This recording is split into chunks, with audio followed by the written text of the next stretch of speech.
So hold our heads up high and beat the drum to what we love. Risk the fall, or we have felt it all come crashing down from far above. Stars are rising, countless worlds colliding, only one will take it all. Can we bring to fall the giants? Can we make the final call?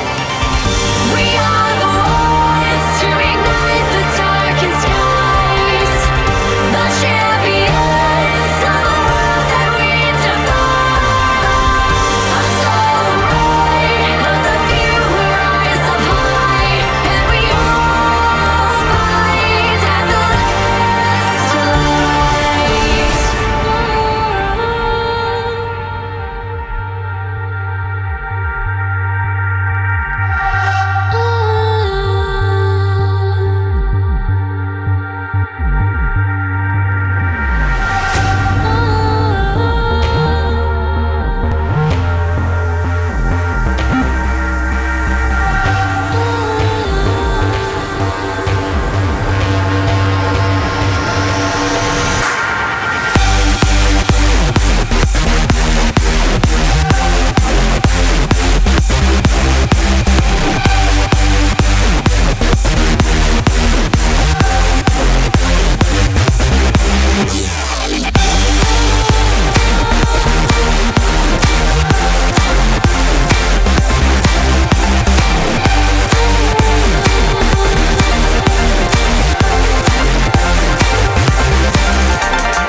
and gentlemen, to the G-Series 7 League of Legends Tournament Division 2. I am Usheen Bloodpenguin Malloy, and joining me on this fantastic cast is going to be Ty Celtic Tiger. Brennan, how are you doing, buddy?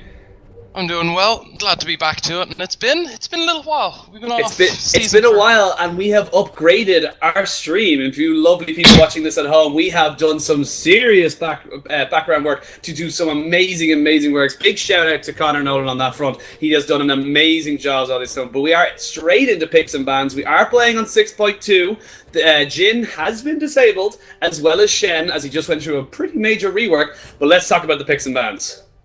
The Morgana is something that's a little more targeted, quite a versatile pick, can go in the solo lanes, obviously is excellent in support.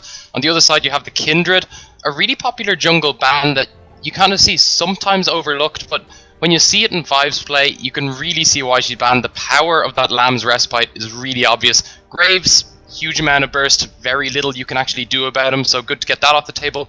Corki's a very versatile pick, and or a marksman even, in the sense that he can also go into the mid lane now since Season 6 even kicked in, and has a lot of magic damage along with his AD, so very difficult to itemize against. And the Lax ban is this Poppy ban as well, really good for fighting off what had begun a bit of a mobility creep up through the recent champions, and then Poppy's a nice little stop with that with her W on top. Yeah, I absolutely agree, and it's pretty honestly, like, there's a lot of kind of strange champion bans here for me. Like the Malphite is a bit of a weird one for me, but obviously it is quite targeted. Lucian going to be picked up though straight away for 12th on the side of Ferocity Blue. Just so you know, guys, we are trying to just quickly update the team names at the top of the thing. So at the moment they say Team 1 and Team 2, but we are going to have them say Ferocity Blue on the blue side and Insomnia Gaming on the red side as two other teams today. Both teams on equal footing. 0-0, no changes in the bracket as of yet for these two teams, so it should be a fantastic match to see how they kind of come into the new season. Season 6 has definitely been a crazy turn of events for a lot of people. Yeah, and I was going to say, just touching on that Malphite ban you were talking about, Malphite with Grasp the Undying, extremely difficult lane, and considering the prominence of Marksman, a really solid power pick in that top lane that isn't countered by too much, has a lot of maybe even matchups, such as that Fiora matchup, which can be a bit more of skill-based, but overall is a very simple champion. Really nice for these Division 2 teams to pick up, as it's free engage for you, and they are going to lock in now that Jinx and Rek'Sai. Rek'Sai, a pretty popular jungler around now, and pretty easy to see why. A lot of mobility around the map with that ultimate, and of course tunnels make ganking from level 3 extremely effective. And Jinx, just very consistent AD carry, probably not up there with some of the recently changed AD carries, but definitely a consistent pick that can do a decent amount of damage once they hit that 2-item spike. Yeah, definitely, and actually something I haven't seen being picked up, which has actually been quite hotly contested in the likes of LCS and LCK, is Alistar. Alistar's pick is so huge right now, because we're just seeing a lot of engage, not really coming from a lot of people except the supports, and Alistar just gives you so much with the Headbutt Pulverize combo, as well as a massive frontline tank to be able to soak up all that damage from the likes of Lucian and Jinx, who have been pretty popular as of the moment. We're now seeing now Olaf being picked up there by Sandstorm, and it looks like Carrot's going to be looking to pick up the Diana pick. Kind of like it. Diana, not a bad champion, but definitely a bit of a pocket one. I mean, I'm not sure I like it this early is my big thing about it. I mean, it's great once you realize that, hey, they've picked a mid laner that she has a great matchup into, that she can burst down very quickly, or once she gets on top of them, they go down to her damage. I suppose it's good that they at least have the Jinx that can't dodge out of this Diana, which means that if, for whatever reason, Vader Lad ends up getting caught out, gets jumped by the Diana, but I still don't like it when you don't know what lane you're going into. Yeah, it's a little bit of a risky pick. Does leave up the option to a counter pick. Also, that Olaf could be going in the top lane or the jungle. I do know Sandstorm does like to play that, so I imagine it will be his pick for himself. Let's see what way they want to work this now. Syndra and Thresh. Syndra, definitely another little pick. I've seen it becoming more and more popular, though, in the higher end of seeds. It's one of those picks that can just be a lot of control and can make an engage out of nothing. Yeah, and it's really nice in terms of team play when you can set up a lot of the balls around the place and get that 1E that stuns multiple targets. And Rek'Sai's excellent follow-up to that, because you get the stun, then you get the knock-up, and of course you have Thresh who can flay. Obviously this is looking at a more ideal scenario, but Syndra's a really nice kind of setup for what they've drafted so far, and they still have that last pick where they get that counter pick top. Yeah, and the top lane has become a huge priority for a lot of teams across all levels of play right now, because there's so many things, and even in this particular game, there's so many matchups. Like about Fiora's left open, Gangplank left open. Maybe you go a little bit old school, bring out the Lumberjack of the Tree, a bit of Sion and Maokai. Like, there's so many ways you can play it, but you have to play it right. That's the thing. So if you end up getting counterpicked and you can't win that lane, it just spells absolute disaster for your laning phase, and the top laner just doesn't pick up any CS for so long. Looks actually like it's going to be a Lissandra pickup for Ferocity Blue on this side. I kind of like that. Lissandra gives you a lot of kind of flank engage, as well as a pretty safe solo laner as well. So I quite like that pick, as well as the Elise. Yeah, and I mean, Lissandra has been close to pick ban in a lot of the LCS games, because you could see the amount of damage she puts out early on, especially with the new masteries coming in. Stuff like Thunderlords is really good for her. And the fact that the engage with the ultimate is huge if you decide to ult a target that's let themselves get caught out, or you decide to engage yourself and ult and just do a bunch of AoE damage. Both are excellent forms of engage, and good for a Diana especially, who can follow up on that quickly and could probably finish off any target you've chunked down. My only issue is the fact that they focused a lot of their damage into AP. That's 3 AP carries, and Olaf, who's hopefully building tank, and a Lucian for their AD, which doesn't have the range, but still should be enough AD to keep this comp going, and that's the Fiora lock-in last. Yeah, the Fiora lock-in, kind of expected, to be perfectly honest. Fiora, Gangplank both being open. It was just kind of a which one does Morphumax, I think that is how it's pronounced his name, prefers. But then we have got the team comps locked in and ready to go for this game one of the series. It's only a best of one, but it's still game one of a best of one, between FRC Blue and Insomnia Gaming. On the blue side, it is FRC Blue running with 12th and Lissandra in the top lane, Sandstorm with Elise in the jungle. I actually just noticed, I'll get to it when I get to the end, Carrots with Diana in the mid lane, and the dual lane of Spectre and the real Taylor Swift running Lucian Olaf. I'm going to stop you before you go on about it, because we're going to go straight over to the purple or red side, whichever you prefer, which is Insomnia Gaming with Morphumax, even with Fiora. Sharks taking Rek'Sai into the jungle. Full auto mage with Syndra in the mid lane, and the dual lane of Satorlad and Chekinio with Jinx and Thresh, respectively. Tig, explain to me this Olaf support pickup. It's actually something Taylor Swift had played a few times previously. He actually played it during the G6 qualifiers. I think he brought it into LAN as well, actually. But the idea is you just engage, and that's your only option. You just run them down early, because you have a lot of early damage, especially with something like a Lucian backing you up, and a lot of lanes struggle to deal with that. I wouldn't think Thresh is one of them, but if you get the Jinx slowed with a Lucian on top, it's very difficult for Thresh to decide which target to peel off, because both do so much damage.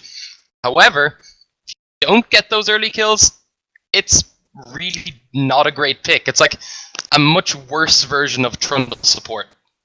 That's what I was thinking. Like, Trundle surely should be the priority pickup. Plus, if Olaf support is a slight kind of ace in the hole for Ferocity Blue, don't show it in the first game of the season, surely. Like, unless they are exceptionally confident that very few teams within the Division 2 will be able to counter that, because this seems to be showing a lot of cards that Ferocity Blue should really be keeping close to their chest, especially going closer and closer to the end of the qualification. Well, at the same time, as you said, Sandstorm plays Olaf, so they still can flex it depending on what gets picked up against them. I don't say it's too bad to give it up this early, and in terms of all the other picks, nothing in particular has been given away. Most of this stuff is in meta. Maybe the Diana isn't quite, but is a mage assassin that doesn't really need, that isn't a huge kind of out-of-the-way pick either, so I think they're be fairly comfortable that they haven't given too much away with this picks. What I'd like to talk about, though, is that Fiora against the Lissandra. Lissandra is one of the few champions that can actually go toe-to-toe with Fiora. Of course, it does actually require she play the lane correctly, which remains to be seen, obviously, from both sides now. Because Lissandra can try poke down the Fiora and avoid getting the Vitals procced, whereas obviously a lot of the melee champions really struggle against that. But I'm interested to see how that matchup goes. Both have taken TP, so not really looking for kills, at least early on anyway. I think the pressure, though, lands onto 12 really in this particular matchup, purely because Fiora will, when she picks up a Ravenous Hydra, or Titanic Hydra, whichever one they decide to go with, will just naturally push the wave. And yes, Lissandra will just be able to really quickly wave clear it, but it's one of those things of just Lissandra has to flank into a team fight to be and get that Glacial Tomb onto a very key priority, either the Syndra or the Jinx, and just lock them down for huge amounts of damage to come out from probably the Diana and the Olaf.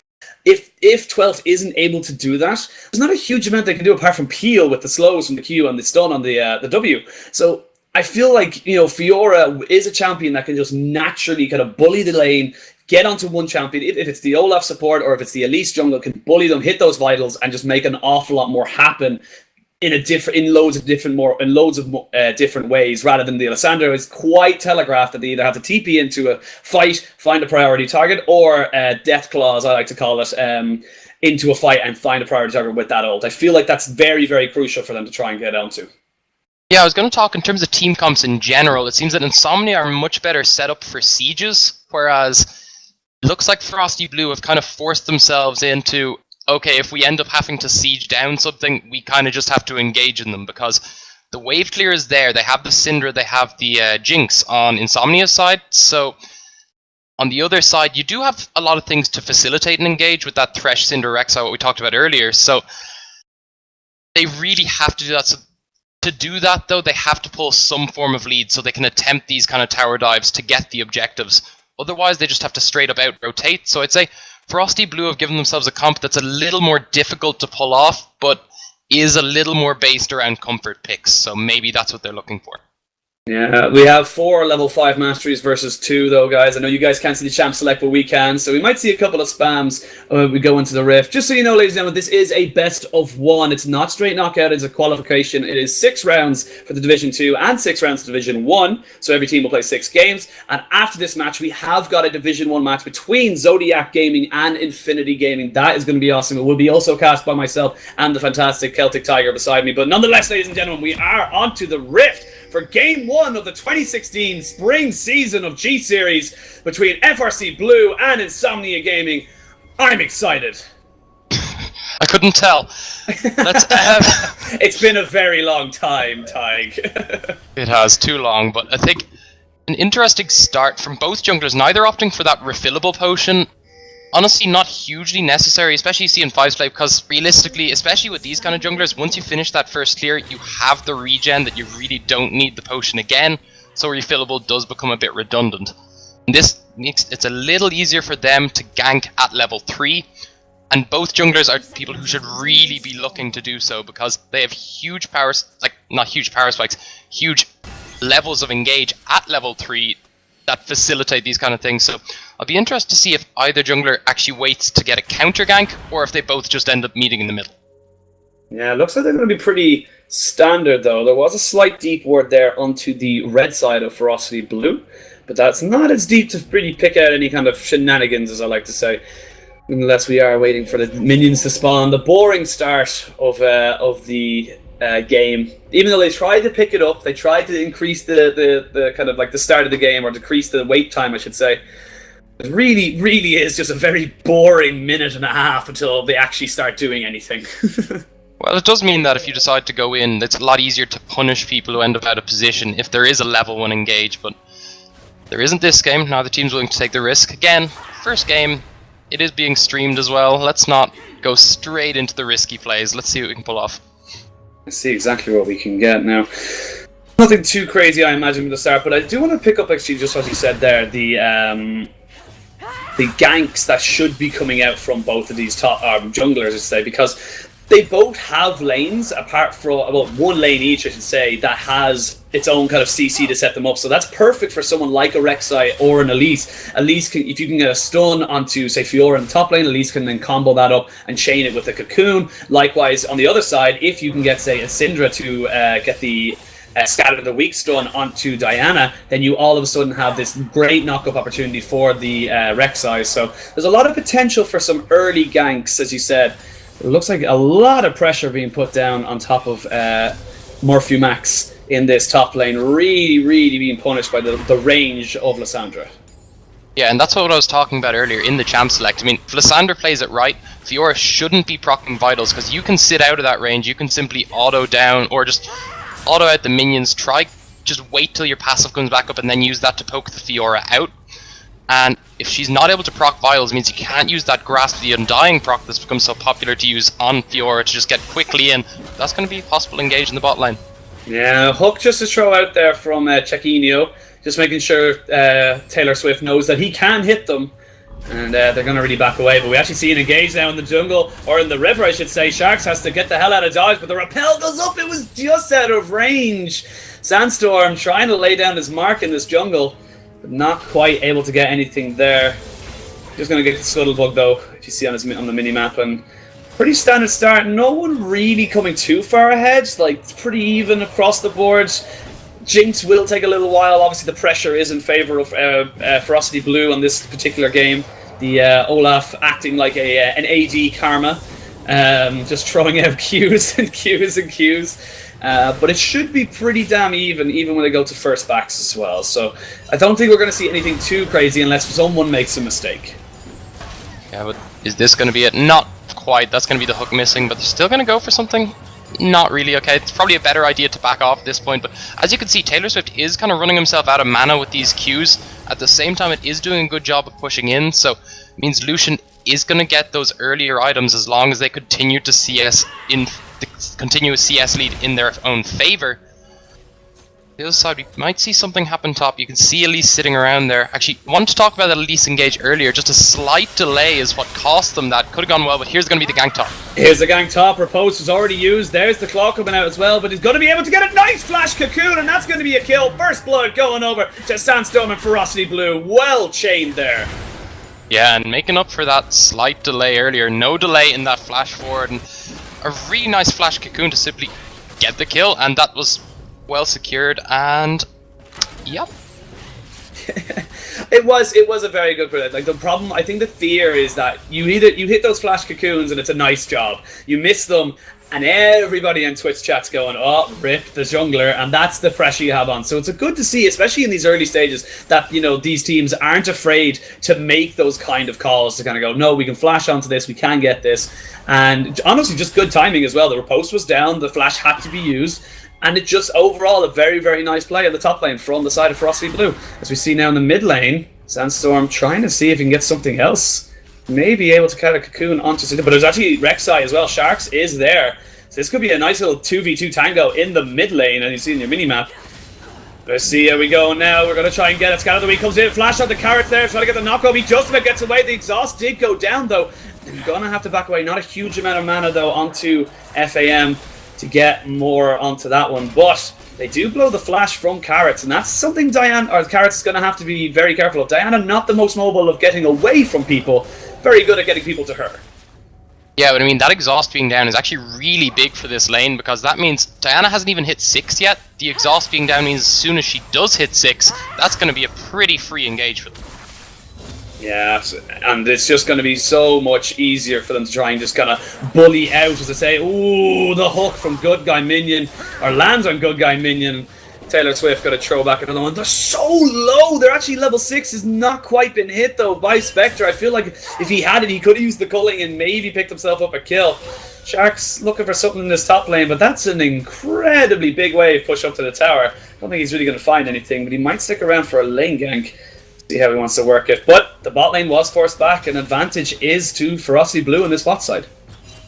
Yeah, and I think a lane gank might be the way to go here. At the same time, Lissandra's pretty good at getting out of those. Can easily just throw the Frozen Tomb backwards and hop out, but does miss position if she does decide to use it for wave clear for whatever reason. I put 12 the will now, but we'll see if it works out.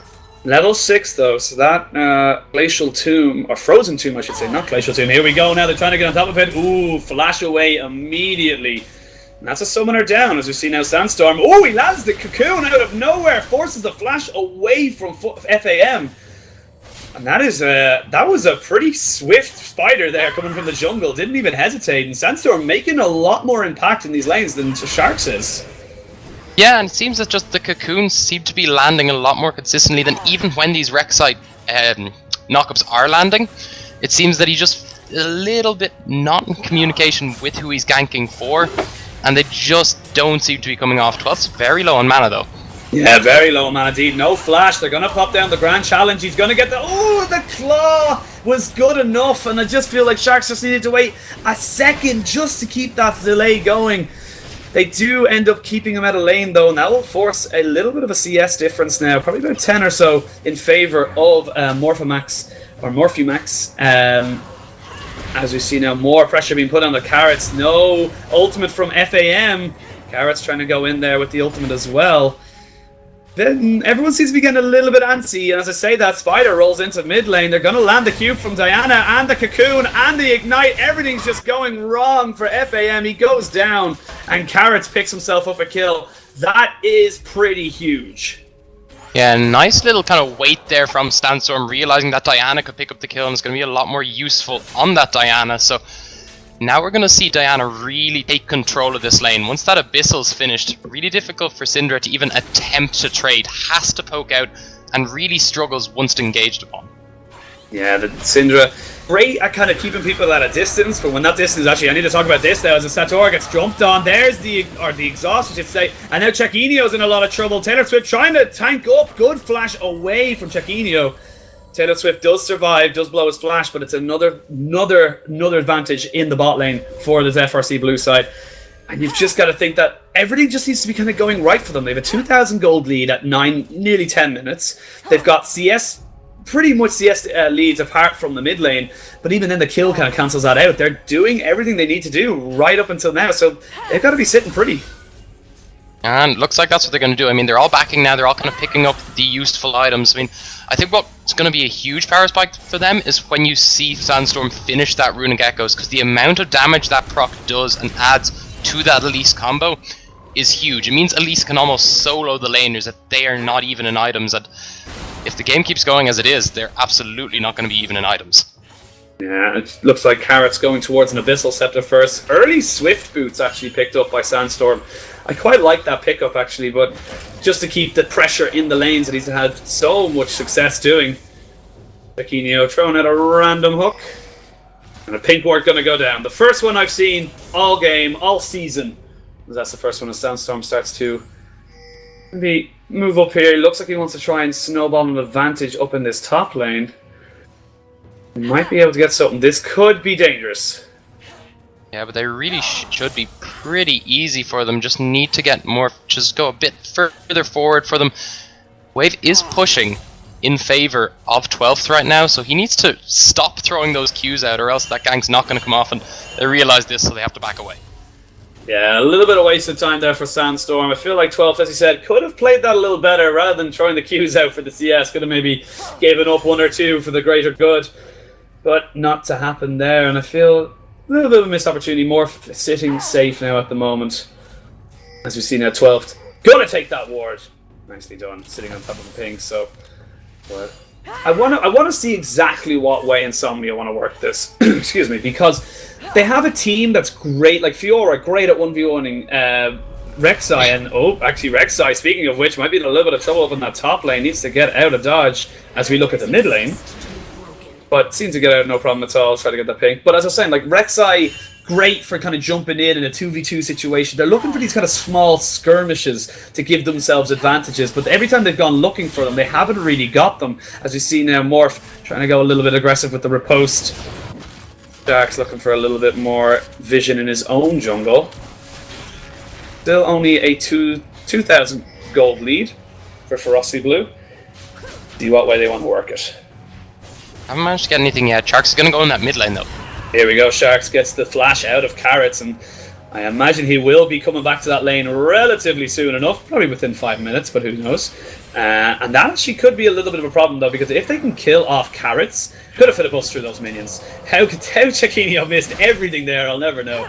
But as I was saying, if they can get a kill onto Carrots, they could rotate that into the first dragon, and that is a very big win condition right now for the side of Insomnia. They haven't got the best of team fighting comps, in my opinion, but they have got a huge turret pusher in the form of Jinx, and as well as that, they've got great control in the with Fiora, so they definitely could use that 5 dragon stack. Obviously, it would be very late at this stage, roughly around the 40 mark, if they were to even get it now. So they're well away from actually picking anything that significant up at this stage. But it's definitely an option for them. All Ferocity have to do to break that is pick up 1 dragon.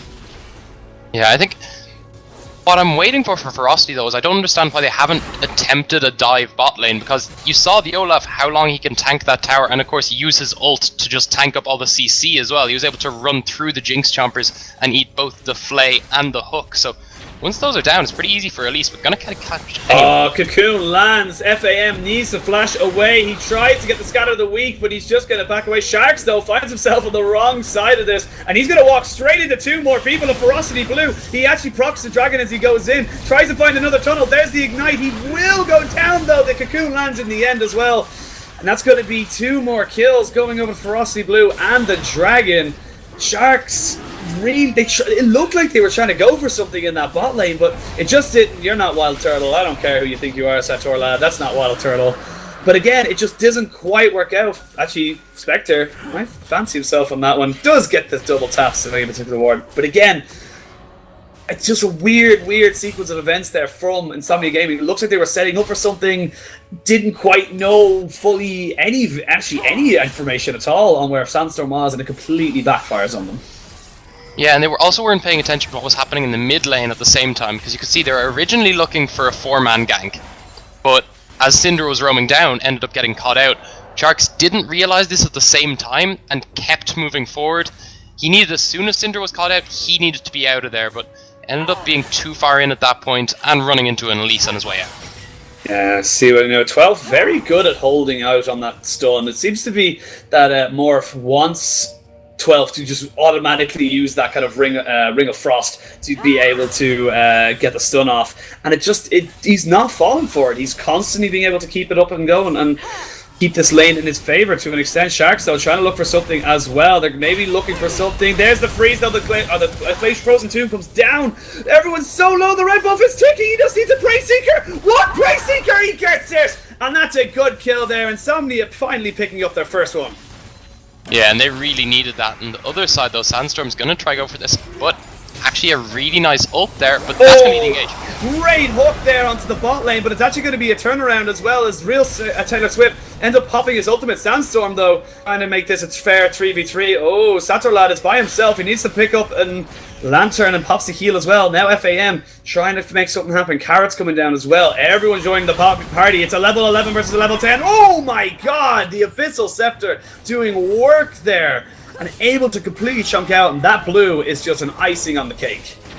Yeah, they really needed that stun to land for Syndra, because not even going to be slowed in this Diana, and of course the swiftness boots to tier 1 boots means that easily able to catch up once that misses, and even if it doesn't stun, could still probably catch up in time. So that Diana really going to pump out damage. They're just going to continue to scale up if allowed to have complete reign of the jungle, as she currently does.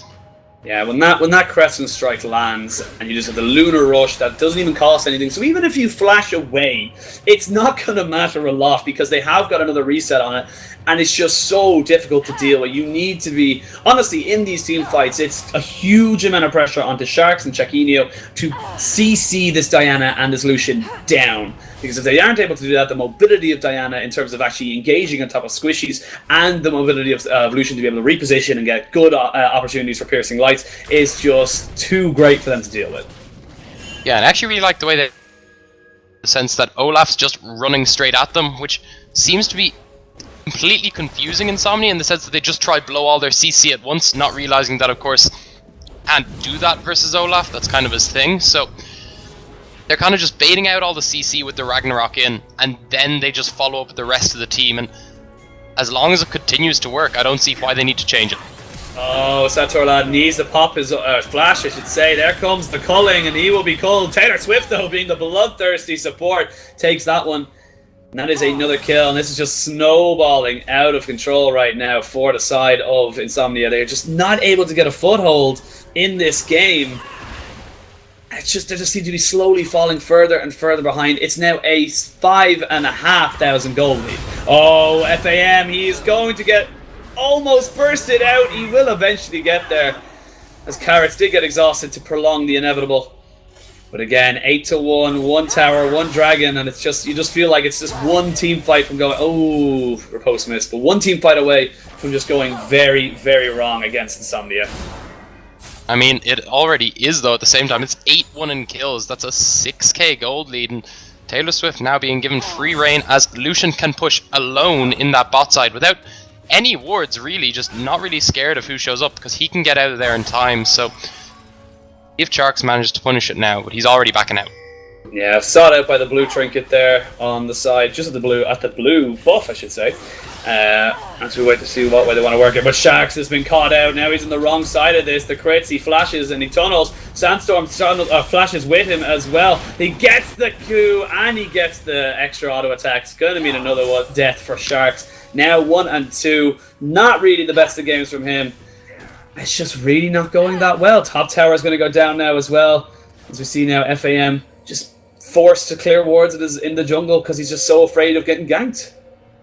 Yeah, you actually saw the amount of damage that Runic Echo's proc can do is a lot, and not something Thresh wants to walk straight into either. And looks like they're actually going to chase it down. Oh, they're going to chase it, but there's so many resets. As I said before, you can flash, but you cannot get away.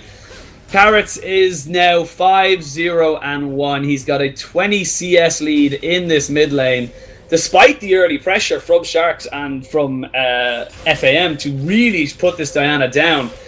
It's just not worked out right now, and it's already an 8,000 gold lead, just under 8,000. It's just not looking good.